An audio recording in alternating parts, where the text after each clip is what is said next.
outside the gates, the members of NASRA, the National Ambulance and Paramedics Association, are protesting because the Department of Health is refusing to recognise their union. And please don't tell me that this is an inter-union dispute. For 7 years, their union deductions directly to NASRA were taken from their wages, and then it stopped.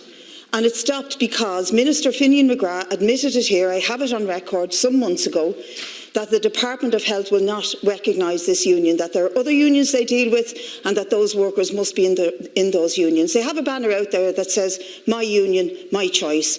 You guys stood up for the choice for women to control their own bodies. Will you stand up for workers for the choice to be members of the union that they want to be in and not have them outside the gates of this House regularly since last January? Their union deductions have been stopped.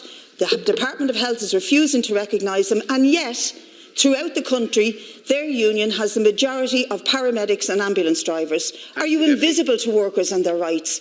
You recognise wealthy people, you do lots of favours for them in your budget, Minister. Workers need some recognition. Will you give them, stop the Department of Health blocking that recognition and deal with their union? So of course any individual has a right to join any trade union or indeed any body that they want, but the Psychiatric Nurses Association, which is a non-ICTU affiliated union, do have negotiating rights for nurses. The clue is kind of in the name. The Psychiatric Nurses Association have negotiating rights for nurses working in psychiatry and working in intellectual disability sectors. There are 3 unions which have negotiating rights with the HSE for our frontline ambulance staff. That's SIPTU, that's FORSA, and that's Unite. They do represent all of the ambulance grades. An industrial relations policy in this country has a very long-standing objective of avoiding fragmentation in worker representation in public sector employments, and the trade union movement generally to facilitate the orderly conduct of bargaining and other aspects of industrial relations. So there's 3 different unions for our paramedics, for our ambulance grades that already have negotiating rights.